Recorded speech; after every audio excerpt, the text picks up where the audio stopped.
For tonight's Devo, we'll be taking a look at one of the most lovable and innocent video game characters ever created. Enter the Star Warrior and Protector of Dreamland, the hero of pop star, Kirby. The Kirby franchise is notoriously easy. Despite how simple the games are, they have commendable attention to detail and hold surprisingly deep and dark lore. This is reflective of the titular character himself. You see, Kirby looks so cute and simple on the outside, but it's Kirby's insides that set him apart from the rest of the inhabitants of Popstar. The defining characteristic of Kirby is that he's able to inhale and ingest obstacles in his path, making use of his insatiable appetite.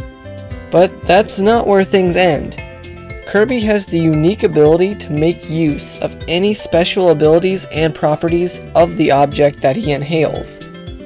For example, whenever he inhales a hothead enemy, he gains the ability to manipulate fire. Ingesting a weapon like a sword gives him knowledge and skill with blades.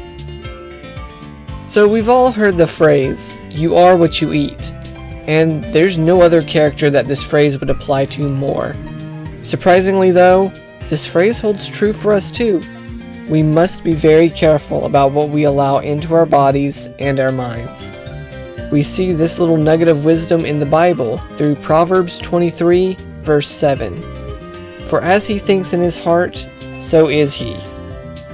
From this tidbit of wisdom, we see that we essentially are what we are made up of. What we think about in our hearts, that's what we are. We may not even realize just how much things affect us, but I assure you that even something small can build up over a period of time. Something as simple as exchanging soda for a glass of water each day can do wonders for your body. Likewise, choosing to exercise for an hour a day will improve your energy levels. But this principle doesn't just apply to physical things. Our minds are affected by what we watch and listen to. It's important what we spend our time on. Romans chapter 8, verse 5. Those who live according to the flesh have their minds set on what the flesh desires, but those who live in accordance with the Spirit have their minds set on what the Spirit desires. It's important to note that we have control over how we react to situations. We can choose what we surround ourselves with and how we handle our thoughts. Although we can't always control our every thought, we can control what we do with said thoughts. An example of this is when you're taking a stroll on the beach in the summer. You're going to spot someone of the opposite sex, who is most likely going to be wearing little clothing. It's human nature to have a lustful thought pop into your head. However, it's your choice to dwell on this thought or to throw it aside and take it over to the obedience of Christ. We need to deny our flesh constantly. 2 Corinthians chapter 10, verse 5. We demolish arguments and every pretension that sets itself up against the knowledge of God, and we take captive every thought to make it obedient to Christ. We see this play out in Kirby games as well. Although it's fun to try out new abilities, you often need a specific power to obtain a collectible, or even to simply progress through the stage. The most common example of this is the hammer ability.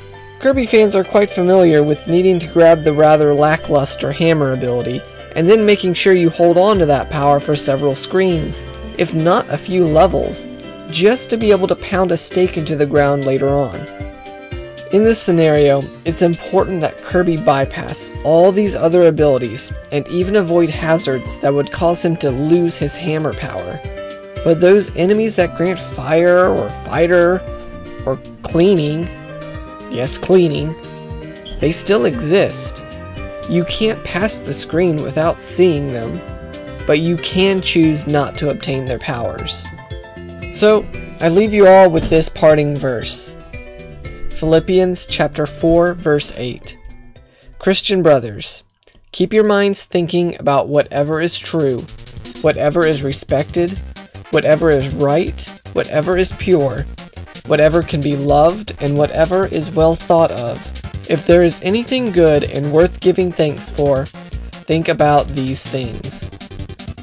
This verse doubles as this week's world quest. There's only a limited amount of time in the day, so this week, make a conscious effort to spend more time on what is good. Read your Bible, share Jesus with someone. Take a few moments out of your day to help someone in need. These are just a few basic examples, but you all are far more creative than myself, so I know you can come up with even better ways.